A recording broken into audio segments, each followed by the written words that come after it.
हाँ जी, तो अगर आप लोग फाइनली यहाँ पर आ ही चुके तो ज़रा 15 सेकंड के लिए मेरी बात सुन लो। अगर आपको मेरी बात पसंद ना आए तो इस वीडियो को यहीं पर बंद करके चले जाना, मैं इस बात का बिल्कुल भी बुरा नहीं मानूंगा। तो भाई मसला ये है कि आज की वीडियो बिल्कुल अलग तरीके की होने वाली है। एक रॉ और अनस्क्रिप्टेड टाइप का डिस्कशन होने वाला है। ऐसा इसलिए होने वाला है क्योंकि हम हर बार आते हैं, वीडियो बनाते हैं, वीडियो में बहुत सारी न्यूज़ बताते हैं, न्यूज़ में बुरी तरीके से भक्तों को पेलने का भी काम करते हैं। लेकिन इन सब चीज़ों के बीच में ना आपका और मेरा पर्सनल बॉन्ड कभी नहीं बन पाता। तो आज मैंने सोचा आज कुछ ऐसा करते हैं, एक डिफरेंट टाइप का एक्सपीरियंस आपको देते हैं जिससे आपको ऐसा लगे कि आज मैं आपके साथ बैठा हूं, बिल्कुल आपके बिल्कुल साइड में बैठा हूं, बगल में, और दोनों भाई मिलकर के ना बीजेपी को पेलने का काम कर रहे हैं। तो अगर आपको ये नया फॉर्मेट पसंद आए बाय एनी चांस तो नीचे कमेंट सेक्शन में कमेंट करके बताना। अगर पसंद ना भी आए तो भी कमेंट सेक्शन में कमेंट करके बताना। मतलब यार आप लोगों का भाई हूं, इतना तो फर्ज मेरा बनता है कि अगर आपको कोई चीज़ पसंद ना आए तो आगे से उस चीज़ को ना दोहराऊं। लेकिन आपका भी फर्ज बनता है कि आज ये वीडियो हम लोग पहली बार कर रहे हैं और ये एक डिस्कशन है, तो अपने कमेंट्स मत रुकने दीजिएगा, लगातार अपने कमेंट्स करते रहिएगा क्योंकि एक डिस्कशन है और आपके कमेंट्स भी यहाँ पर बहुत ही ज़्यादा ज़रूरी है। तो यार शुरुआत करना चाहूँगा, और क्योंकि एक नया फॉर्मेट है, एक नया पैटर्न है पूरी तरीके से, तो नरेंद्र मोदी से अच्छा बंदा और कौन हो सकता है। मतलब हमारे को जब झंड मारनी होती है, हमारे को फलूदा करना होता है, फजीयत करनी होती है, हमारे पास एक बंदा सेट है, उसका नाम है नरेंद्र मोदी। इनफैक्ट हम क्या, इस टाइम पे तो पूरा वर्ल्ड ही नरेंद्र मोदी का फलूदा करने पे लगा हुआ है। मतलब ये बात गलत नहीं कह रहा हूँ ना, सही कह रहा हूँ ना, मैं यहाँ पर कोई झूठ तो नहीं बोल रहा हूँ ना। तो शुरुआत करना चाहूंगा भाई नरेंद्र मोदी से। इस आदमी ने कहा था 6-7 साल पहले कि मैं आपके अच्छे दिन लेकर आऊंगा, अच्छे दिन मित्रों, अच्छे दिन लेकर आऊंगा। कहा था कि नहीं कहा था? मतलब आप मुझे बताओ, मैं झूठ तो नहीं बोल रहा हूं ना, कहा था ना।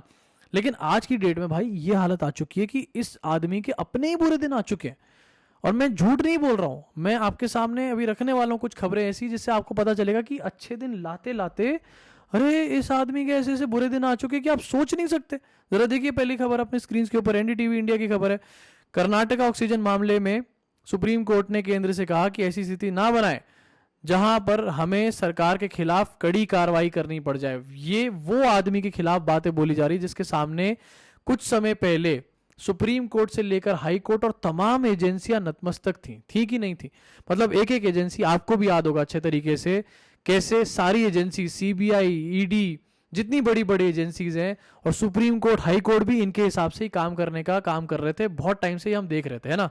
लेकिन आज की डेट में हाई कोर्ट तो आप देख ही रहे हो, हाई कोर्ट तो रोज ही पीछे पड़ा रहता है इस आदमी के, हाथ धोकर, बुरी तरीके से हाथ धोकर, नहा धोकर रोज सुबह सुबह हाई कोर्ट आता है और नरेंद्र मोदी की बैंड बजाता है। आज सुप्रीम कोर्ट ने भी बैंड बजा दी।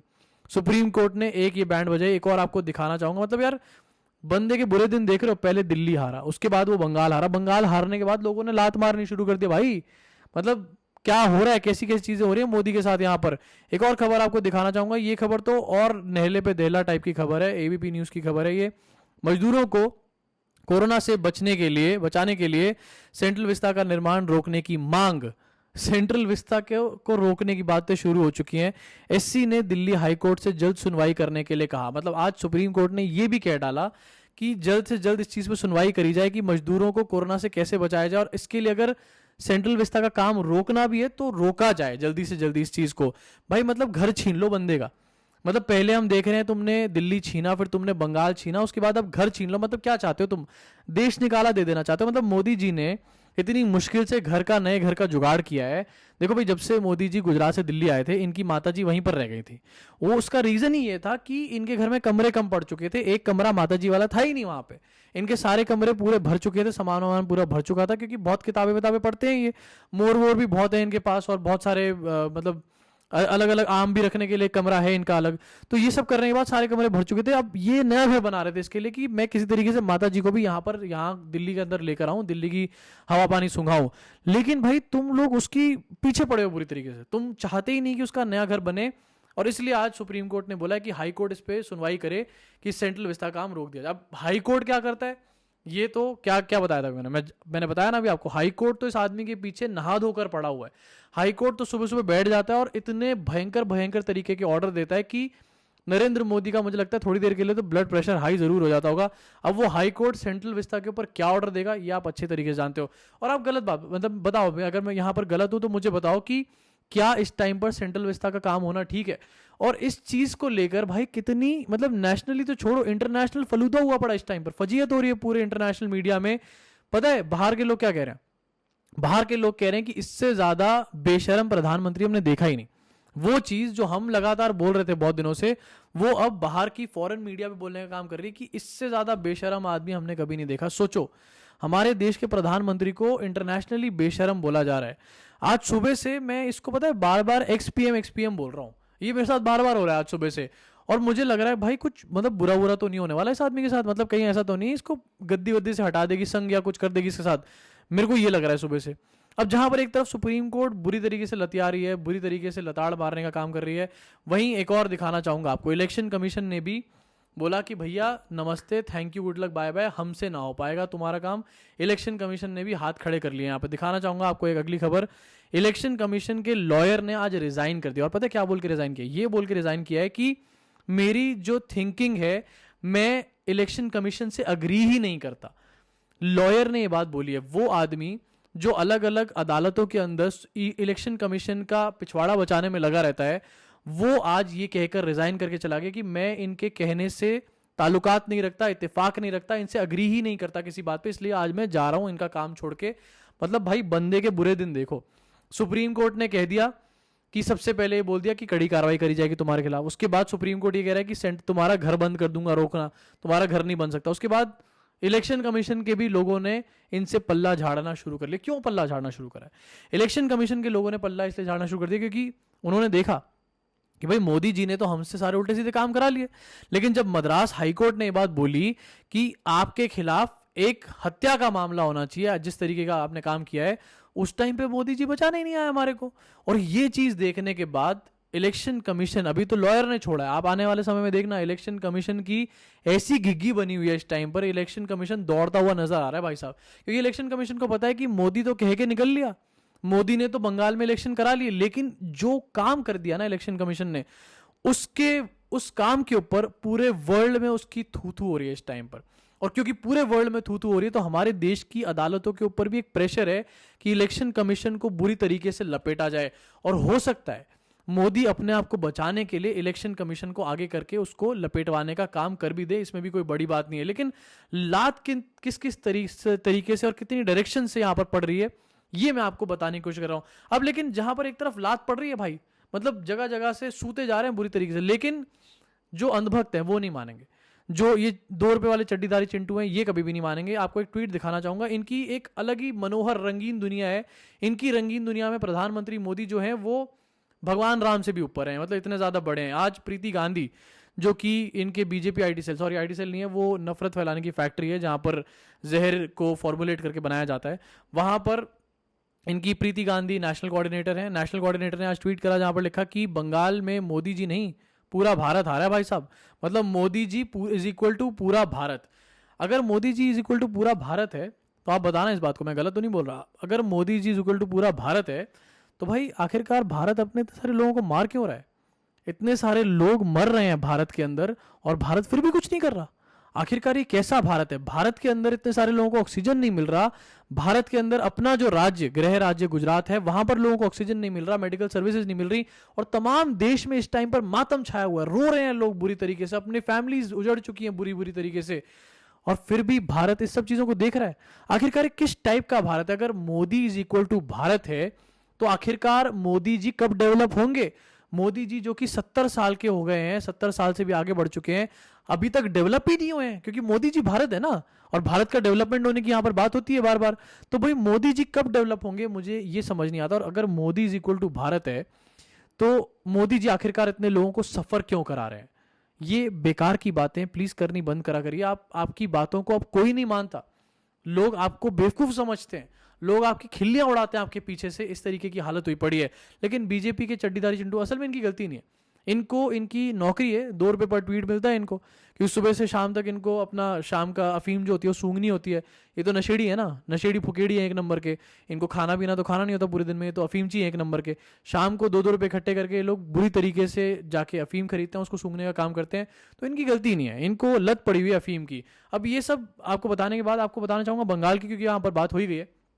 तो अभी थोड़ी देर पहले क्या हुआ, मैं इंस्टाग्राम पे गया, इंस्टाग्राम पे मैंने एक पोस्ट डाला था जहां पर मैंने कहा कि बंगाल को लेकर किस तरीके से फेक न्यूज़ के ऊपर एक नैरेटिव बिल्ड करा गया है कि बंगाल में हिंसा करी गई टीएमसी के द्वारा।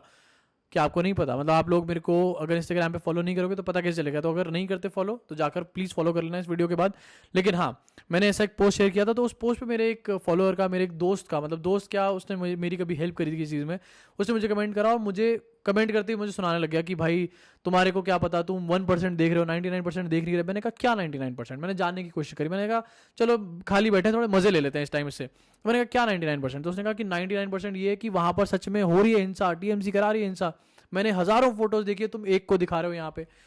मैंने कहा अच्छा। मैंने कहा कि अगर आपने देखी हैं 1000 फोटोज और वीडियोस, तो आप एक काम करो, आप उन 1000 फोटोज और वीडियोस को लेके मुझसे शेयर करो, मैं उनको आगे शेयर करने का काम करूंगा। अगर सच में वहां पर हिंसा टीएमसी फैला रही है तो भाई इस चीज को भी शेयर किया जाए ना, इस चीज को उजागर किया जाए। हमारा तो काम ये चीजें उजागर करना। लेकिन भाई उस बंदे ने आधे घंटे मुझसे कॉन्वर्सेशन किया मतलब वो ज्ञान पेलता रहा इधर उधर का, लेकिन उसने 1000 क्या 100 फोटोज भी उसने मुझसे शेयर नहीं करी और इधर उधर की बातें करता रहा। मैं एंटी नेशनल हूँ, तू एंटी नेशनल है, तू इंडियन कहलाने के लायक नहीं, सारे सर्टिफिकेट दे दिए, लेकिन उसने आदमी ने एक भी फोटो मुझसे शेयर नहीं करी। और वहां मुझे समझ आ गया कि आखिरकार बीजेपी आईटी सेल किस तरीके की बातें इस टाइम पे चिंटुओं के दिमाग में भर रहा है। ये बात मैं इसलिए आपके सामने मेंशन करना चाहता था क्योंकि ऐसी ही बातें चल रही है। मैं देख रहा हूं अभी कुछ व्हाट्सएप ग्रुप्स भी हैं, उनमें बातें पता किस तरीके की चल रही है? उनमें बातें ऐसी चल रही है कि योगी आदित्यनाथ कितना ग्रेट आदमी है, कितना बड़े बड़े काम करता है योगी आदित्यनाथ। योगी आदित्यनाथ अगर बंगाल में जाता, योगी आदित्यनाथ अगर बंगाल में बीजेपी जीत जाती तो योगी आदित्यनाथ वहां पर भी सब कुछ ठीक कर देता। और इस तरीके की बातें वहां पर करी जा रही हैं। इसलिए मैं आपको एक बार बताना चाहता था कि इस टाइम पे चल क्या रहा है चड्डीधारी चिंटू के ग्रुप में, इनके नैरेटिव्स क्या चल रहे हैं इस टाइम पे, ये आपको बताना चाहता था। अब आगे बढ़ना चाहता हूं क्योंकि चिंटुओं की बात हुई है यहाँ पे, तो बात करना चाहूंगा साथ ही योगी आदित्यनाथ की, क्योंकि वो भी बहुत बड़े वाले चिंटू हैं नरेंद्र मोदी के। और इतने बड़े चिंटू हैं जहां पर एक तरफ नरेंद्र मोदी के बुरे दिन आए, वहीं पर योगी आदित्यनाथ के भी बुरे दिन। इनफैक्ट इनके बुरे दिन भी नहीं बोलना चाहूंगा, इनके जो दिन है ना ये मनहूस दिन है, काले दिन है, इनके ऊपर काला साया आ चुका है। इनके साथ तो कुछ ऐसा हुआ है, मतलब नरेंद्र मोदी को तो इलेक्शन कमीशन या सुप्रीम कोर्ट या हाई कोर्ट लताड़ने का काम कर रही है, योगी आदित्यनाथ को तो अपनी पार्टी के लोग लताड़ने का काम कर रहे हैं। इनको हाई कोर्ट तो लताड़ रहा है, लपेट ही रहा है, साथ साथ इनकी अपनी पार्टी के बड़े बड़े नेता, सांसद, विधायक भी लपेटने का काम कर रहे हैं। इसको कहते हैं असली काले दिन। ये अच्छे दिन नहीं, ये काले दिन है। दिखाना चाहूंगा आपको सबसे पहले आपकी स्क्रीन के ऊपर ये खबर, जहां पर एक विधायक ने, लखीमपुर के एक विधायक ने, एमएलए ने पत्र लिखा, खुला पत्र लिखा और पत्र लिख कर ये बताया कि, मैं बताता हूं आपको पूरी खबर, भारत समाचार की खबर है। कोरोना महामारी से भयंकर रूप से जिला पीड़ित है, ये बात उन्होंने पत्र में लिखी। साथ में ये भी लिखा कि हम असहाय होकर लोगों को मरता हुआ देख रहे हैं। एमएलए ने ये बात भी लिखी। समाजसेवी, नेता, पत्रकार, शिक्षक, वकील मर रहे हैं। यहाँ पे लखीमपुर खीरी की ये हालत उन्होंने बताने की बात करी है यहाँ पर अपने पूरे के पूरे लेटर में। एक एमएलए नहीं, ऐसे तमाम एमएलए निकल कर आ चुके हैं पिछले कुछ समय में, जो कि योगी आदित्यनाथ को ऐसा लेटर लिख चुके हैं और अपनी सरकार को घेरने का काम कर चुके हैं। ये एक है। इसके अलावा आपको एक और खबर दिखाना चाहता हूं। खबर के हिसाब से एक बहुत ही बड़े नेता, उत्तर प्रदेश के बड़े नेता, सांसद हैं, जिनका नाम है सत्यदेव चौधरी, ने डिप्टी सीएम को पत्र लिखा है। डिप्टी सीएम केशव प्रसाद मौर्य को लिखा पत्र। सांसद ने सरकारी दावों पर उठाए गंभीर सवाल। लहर की अपेक्षा अत्यधिक मृत्यु हो रही है। चौधरी ने यह भी कहा बहुत से लोगों की मौत घरों में और एम्बुलेंस के अंदर हो रही है। तीसरी लहर के मद्देनजर निर्देशित करें, बैठक कर अधिकारियों को निर्देशित करें। डिप्टी सीएम केशव प्रसाद मौर्य कानपुर के प्रभारी मंत्री हैं और उनको लखनऊ में ये सांसद ने लेटर लिखा है, जहां पर फिर से सारा का सारा दूध का दूध, पानी का पानी कर दिया योगी आदित्यनाथ की सरकार का। वहां योगी आदित्यनाथ रोज कहते हैं कि यहां पर किसी चीज की कमी नहीं है, और उसी दिन किसी ना किसी एमएलए का, किसी ना किसी एमपी का, किसी ना किसी बड़े नेता का कोई लेटर निकलकर सामने आ जाता है, जहां पर वो अपने ही योगी जी को बुरी तरीके से घेरने का काम कर रहे होते हैं। और बात सिर्फ इतने तक सीमित नहीं है, इनफैक्ट जो गोदी मीडिया के लोग हैं वो भी योगी आदित्यनाथ को इतनी बुरी तरीके से लपेट रहे हैं आज की डेट में कि इसको कहना गलत नहीं होगा कि योगी आदित्यनाथ के ये लिटरली काले दिन चल रहे हैं। मुझे तो लगता है कि जिस तरीके से कोरोना के बाद वो पंचायत इलेक्शन में हारे हैं, आने वाले समय में जो असेंबली इलेक्शंस होंगे ना, वहां पर तो योगी आदित्यनाथ का पूरा सुपड़ा साफ होने वाला है। मुझे यह भी लगता है इनफैक्ट कि हो सकता है कि उनके फेस पर चुनाव ही ना लड़ा जाए। नरेंद्र मोदी उनको पहले ही सीएम के कैंडिडेट के फेस से हटा दें और किसी और बंदे को लाकर वहां फिट कर दिया जाए। ऐसा भी हो सकता है कि वहां पर जो डिप्टी सीएम्स हैं उनको सीएम का प्रोजेक्शन करके दिखाया जाए, उनको एज ए सीएम प्रोजेक्ट किया जाए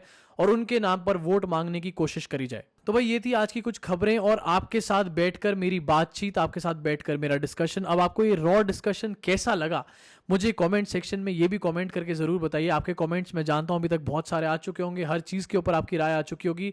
आपके ज़्यादा से ज़्यादा कमेंट्स का मैं रिप्लाई करने की कोशिश करूँगा। अभी के लिए इस वीडियो में इतना ही। मुलाकात होगी आप सब लोगों से अगली वीडियो में।